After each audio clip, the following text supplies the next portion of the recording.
বন্ধুরা, আসসালামু আলাইকুম। রাইসা অ্যান্ড রামিসা কিচেনে একটা মজাদার ভিডিও দেখাবো। সেটা হচ্ছে সর থেকে কিভাবে ঘি তৈরি করতে হয়। বিভিন্ন জন বিভিন্ন পদ্ধতিতে করে, কিন্তু আমরা মিক্সিতে করি। আপনারা দেখতে থাকুন কেমনভাবে মিক্সিতে আমরা ঘি তৈরি করি। প্রথমে আমরা এক বাটি সর নিয়ে নিয়েছি। এই সরটাকে মিক্সির বোলের ভিতর ঢেলে দেব।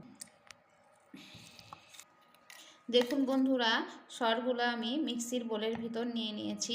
এবার ঢাকনা দিয়ে মিক্সির বোলটাকে বন্ধ করব। দেখুন বন্ধুরা, দিয়ে দিয়েছি আমরা মিক্সিতে সরগুলো। এবার ঘুরিয়ে নেব।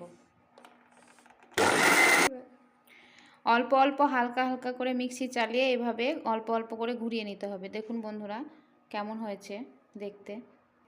দেখুন বন্ধুরা কত শক্ত হয়ে গেছে সরগুলো। এবার হালকা হালকা করে জল দিয়ে অল্প অল্প করে ঘুরিয়ে নেব। এখন তো শীতকাল, তাই আমরা নর্মাল জল দিচ্ছি। যদি গরমকাল হয় তবে ফ্রিজে রেখে সেই জলটা ব্যবহার করবেন। জল দেওয়ার পর একটু নেড়ে দিতে হবে। দেখুন কেমনভাবে নাড়ছি আমরা। দেখুন বন্ধুরা, হালকা হালকা জল দিয়ে ঘুরিয়ে নিয়েছি। আর 2-3 বার ঘোরালে এটা তৈরি হয়ে যাবে। দেখুন বন্ধুরা, যে জলগুলো আমরা এতে ব্যবহার করেছিলাম সব জল ছেড়ে দিয়েছে আর নুনিটা কীভাবে উঠে গেছে। এটা খুব ইজি পদ্ধতি। এই পদ্ধতিতে যদি ঘি তৈরি করেন তবে অতি সহজে এবং তাড়াতাড়ি হয়ে যায়। দেখুন, এই মগের 1 মগ জল নিয়েছিলাম, এতটা লেগেছে আর অল্প পরিমাণে কিছু জল পড়ে আছে। দেখুন বন্ধুরা, আমরা এবার নুনিটাকে তুলে নিচ্ছি।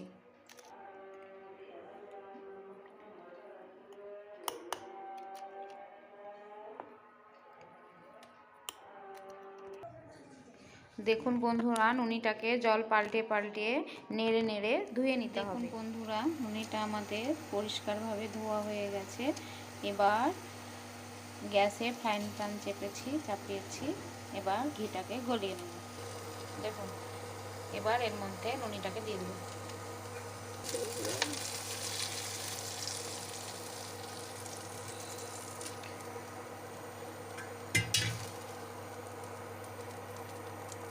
এবার এটা থেকে তৈরি হয়ে যাবে দেশি কাওয়া ঘি।